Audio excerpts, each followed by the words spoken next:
soit la série 13, je t'avoue que je me suis pas posé plus de questions que ça. Moi, c'est une série que j'avais lue quand j'étais ado, dont j'étais fan. On me propose de bosser là-dessus. On me dit en gros, tu veux rentrer dans l'histoire de la BD? Ah bah oui, avec plaisir. Après oui, j'y ai réfléchi parce que une fois que j'ai dit oui à Yann, je me suis dit bon, faut quand même que je vois si le scénar me plaît. Et puis il m'a envoyé le scénar et je trouvais le scénar vraiment super. Donc voilà, enfin, il n'y a vraiment eu aucune hésitation à aucun point de vue en fait. C'était vraiment, il m'apportait vraiment un superbe projet. Le fait que ce soit Jones, franchement. C'était bien. Bah ouais, c'était super. Ah bah oui, carrément. Bah, c'est quand même le personnage secondaire qu'on voit le plus, quoi. Enfin, avec Carrington, mais en gros, c'est quand même la petite copine de 13. Enfin, voilà. Ouais, et puis la petite gamine de 10 ans était vraiment super attachante, quoi. C'était vraiment un personnage très très attachant. Donc, ouais, j'étais très content. Et en même temps, d'une certaine manière, Jones, dans cette histoire, elle est plus témoin qu'autre chose, même si bien sûr elle évolue au long de l'histoire et qu'il se passe plein de choses pour elle. Mais c'est quand même plus l'histoire d'Elroy Whittaker, quand même, qui est quand même lui au cœur de l'intrigue. Donc elle assiste un peu à tout ça. D'ailleurs, elle est tout le temps comme un petit moucheron, lui essaie de s'en débarrasser. Pas moyen. Oui, c'est un peu le témoin. Et d'ailleurs, c'est un peu ce qui me gênait entre guillemets dans le scénario, c'était qu'effectivement l'héroïne n'était pas vraiment l'héroïne, mais il y avait de toute façon un personnage principal qui était Elroy et à qui il arrivait plein de choses. Mais d'ailleurs, il y a un moment, il a été question de changer le titre pour l'appeler, je crois que c'était Général W ou quelque chose comme ça. Et d'ailleurs, dans le premier tirage de Irina, notre tome 3 était annoncé comme ça. Puis nous on a dit bah non, Général W, ça parle à personne, c'est qui, c'est quoi, enfin non, c'est Little Jones quoi. Enfin, voilà. Donc on est revenu à Little Jones. Le maximum d'albums que j'ai fait avec un même scénariste, c'est 2, donc bon, c'était pas plus un souci que ça. Puis en plus, la collaboration s'est faite de façon très classique, on va dire. C'est-à-dire, Yann m'a envoyé son scénar. Moi, je trouvais le scénar vraiment chouette.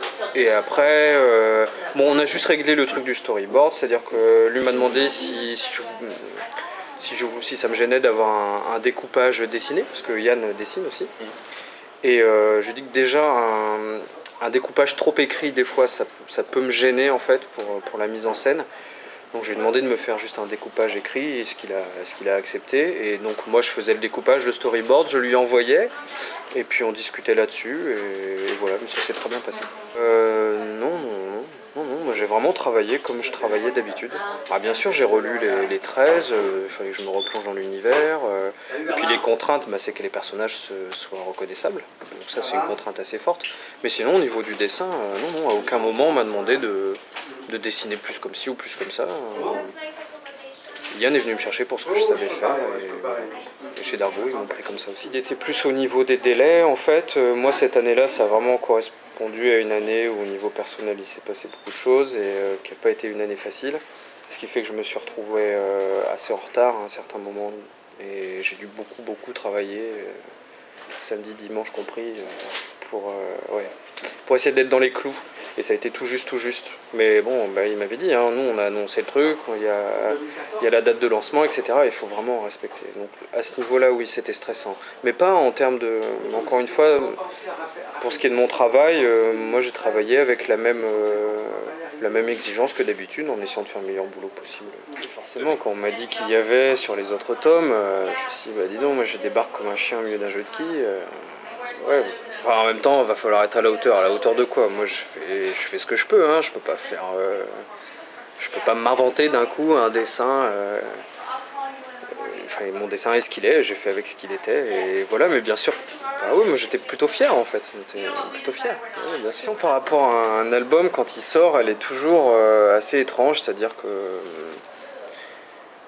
quand je suis en train de le faire, des fois je suis content, je trouve ça bien, puis ça roule et tout, je me dis tiens là je suis en train de faire du bon boulot, bon voilà, puis d'autres fois je me dis c'est vraiment que de la merde, enfin bon voilà, comme j'imagine beaucoup de gens, ça fait ça quoi, voilà.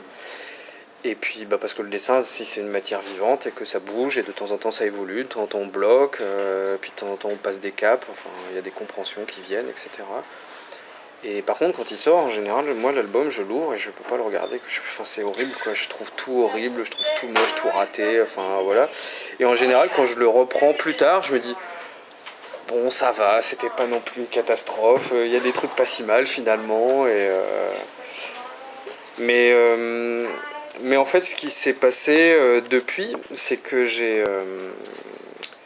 en fait, j'ai été pendant 2 mois là, j'ai été l'assistant de Mathieu Laufray sur Prophète. On va retravailler, je pense, ensemble bientôt. Et en fait, ça a été très très instructif pour moi. En fait, Mathieu a un dessin qui est vraiment tellement différent du mien. Mon dessin est vraiment, on va dire, tout en contrôle. Enfin, quand on voit, d'ailleurs sur la fameuse édition là, que tu m'as amené, il y a les crayonnés et l'ancrage, et on voit bien que les crayonnés et l'ancrage c'est quasiment la même chose. C'est-à-dire que le crayonné, il laisse pas beaucoup de place comment dire, à la décision, à l'ancrage. Mais parce que simplement j'ai besoin de me rassurer et que j'ai peur, je suis pas sûr de moi, etc. Donc je vérifie bien, enfin je borde tout bien au crayonné et puis après l'ancrage c'est un peu, je repasse quoi. Ce qui fait qu'à l'ancrage je m'ennuie un peu aussi. Quand je vois les albums de Mathieu, ça part dans tous les sens, c'est une espèce d'énergie comme ça débordante. Et je me disais mais c'est formidable, c'est vraiment quelque chose que je n'ai absolument pas. Et quand il m'a proposé cette collaboration, je me suis dit génial, quelqu'un qui travaille vraiment dans une direction dans laquelle moi j'ai envie d'aller et je sais pas trop comment faire. Allons, je vais me confronter à ça et puis on verra bien ce que ça va donner quoi. Et ça a été génial, c'était vraiment génial.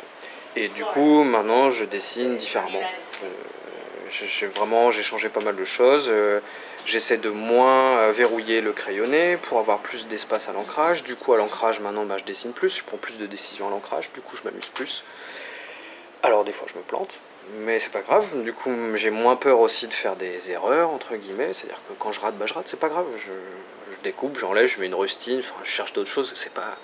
Alors qu'avant, enfin bon bref, c'était un peu complexé et ça commence à se détendre, il y a un peu plus de vie qui commence à rentrer dans le dessin, un peu plus d'aléatoire, un peu plus de chaos petit à petit.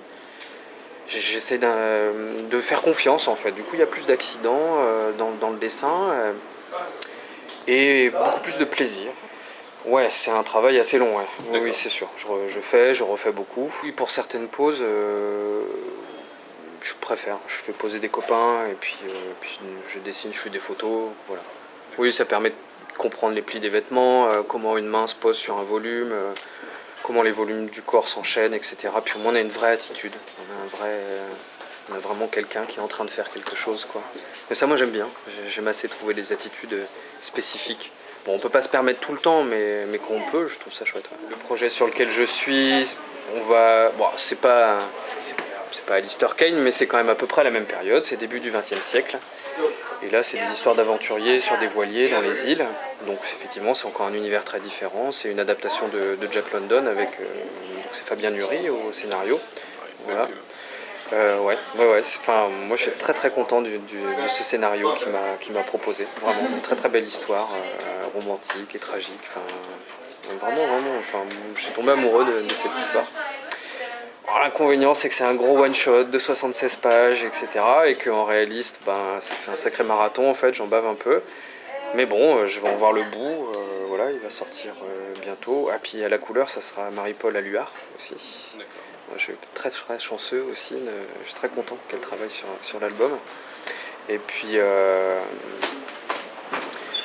oui, parce que je pense que des couleurs traditionnelles pour une histoire comme ça, je pense que ça peut vraiment être très très chouette quand même. Bon, 13.